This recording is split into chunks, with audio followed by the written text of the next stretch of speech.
Karon diri sa barangay Bunbunon mga kaigsuonan atong mahinabi atong newly re-elected barangay kagawad dinhi sa barangay si Kagawad Lolita Coca.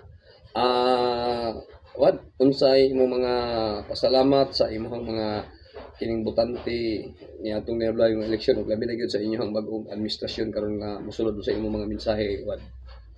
Good day sa tanan katawhan sa Barangay Bunbunon.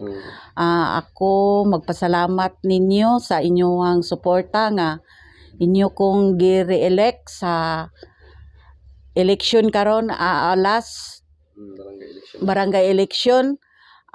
Salamat kog dako nga mapadayon nako ang serbisyo o sa katawhan sa Bunbunon bag-o nato nga kapitan nga si Kapitan Randy Noyna.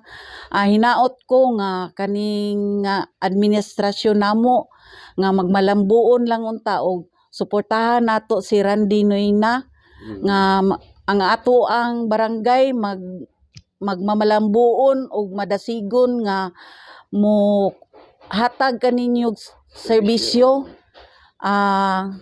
Unta kamo nga katawhan sa Bunbunon hataga nato og dakong pagsalig si Randy Noyna. Og usbon ko salamat sa Ginoo nga inyo akong gi-elect og salamat kaayo nga mapadayon akong serbisyo. Og good day sa tanan og God bless us all. Okay, mao to si re-elected barangay kagawad Lolita Coca diri sa barangay Bunbunon.